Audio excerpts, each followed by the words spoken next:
What's going on, guys? It's Brownsy. Today's story is very funny to me. The truth.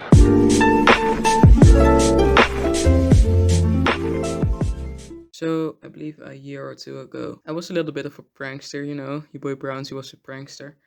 And a quick tip, don't leave your laptop unsupervised in a classroom full of teens, because if you do, you're dumb.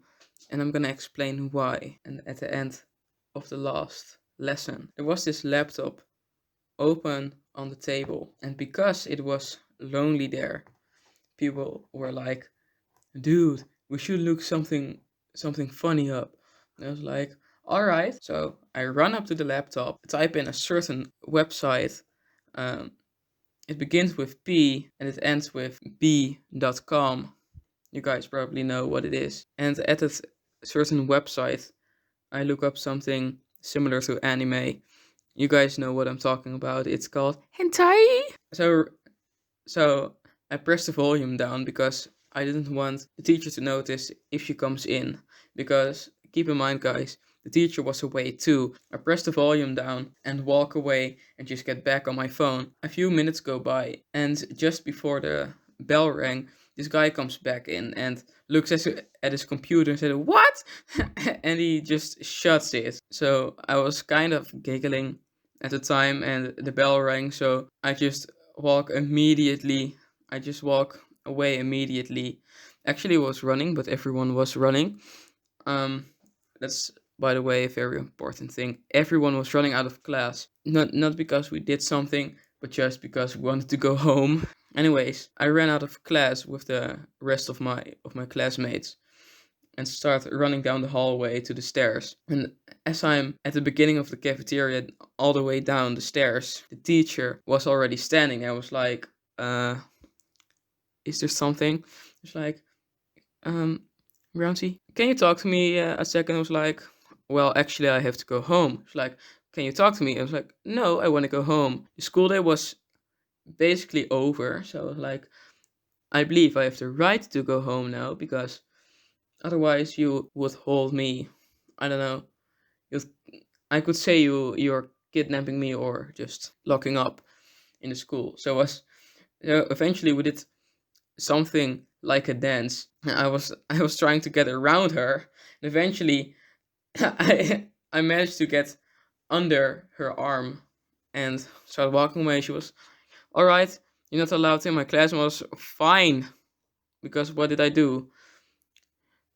And why she wanted to talk to me was because the owner of the laptop, let's call him Dylan.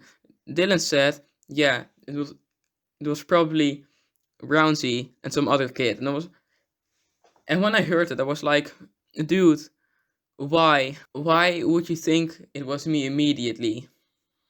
And especially the other kid too, because he didn't do any fucking thing. So I was calling with the other kid. Let's call him Michael. And I was calling with Michael, and he was like, "Dude, that's just rude, man. That's just some horrible action. Like he didn't even see anybody touching his laptop, and he just assumes it was me or Michael." And I think we can all agree on the fact that if you're gonna make a huge problem about a prank, you're just sad. And I believe it's common to see that if you're over the age of 45, everything that was funny when you were 13 or 12 has to be banned or something. So a whole week goes by, and these two teachers are trying to figure out who did it. And they probably already knew it was me, but I still was like, I ain't gonna say shit because you guys are making huge problem a huge problem for one tiny thing. Besides, it was a prank, and it was not like I was watching porn on his laptop. That just will be gross, man.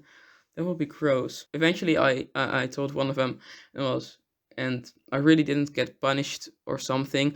Luckily, because I really thought they were gonna punish me for a silly prank. The punishment basically was, yeah, as I said, it was I didn't get punished, but she said the punishment was I had to help the class be less noisy or something. So it really wasn't a big punishment, and it was at the end of the school year, so it really didn't matter. Anyways, guys, I hope you enjoyed this video.